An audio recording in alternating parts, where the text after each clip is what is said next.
So the reason why I wanted to get you guys on tape here is that I was really impressed with your attendance last year when you were in my class, in the ceramic class. And I was even more impressed with how you actually did it, because you formed your own learning community and you were taking classes together on your own. And I just want you to talk a little bit about how you were able to do that and how you were to get through the semester without missing a day.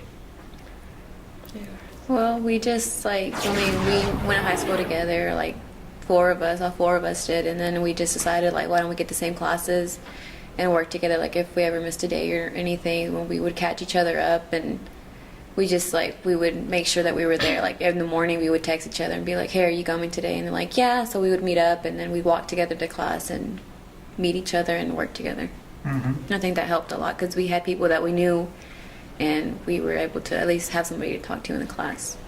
Yeah, because I don't really miss a lot, but usually whenever I did, I would always contact them and be like, hey, I'm not making it to class, can you take notes or let me know what's going to happen? And then before the class, the next time we would meet, she would tell me, or they would sit with me and be like, okay, this is what you missed. Here's the notes, here's study. If we had a test, it would go to my house and they could drop it off or something. Right. Yeah. So you guys formed your own kind of support community. Yeah, we went to our other friend's house, and we were like, okay, well, what classes do y'all want to take?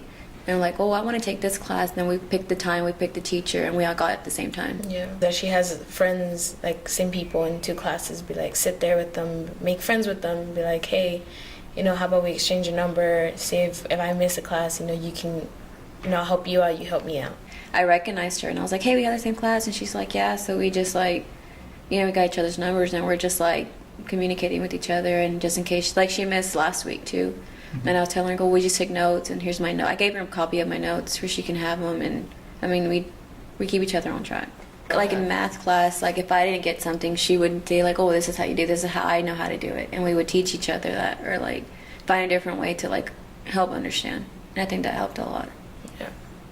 The first day, they had us talk within each other, and after that, we actually became friends, and whenever we wouldn't get something, hey, do you get this? And we would actually communicate from there. And I guess the first day, if the teacher makes the initiative to be go, hey, make some friends, get to know each other, because these are the people you're going to talk to during the semester. That's how it was for me last semester. My philosophy teacher, he actually had us get up and say something interesting about ourselves and our name and everything.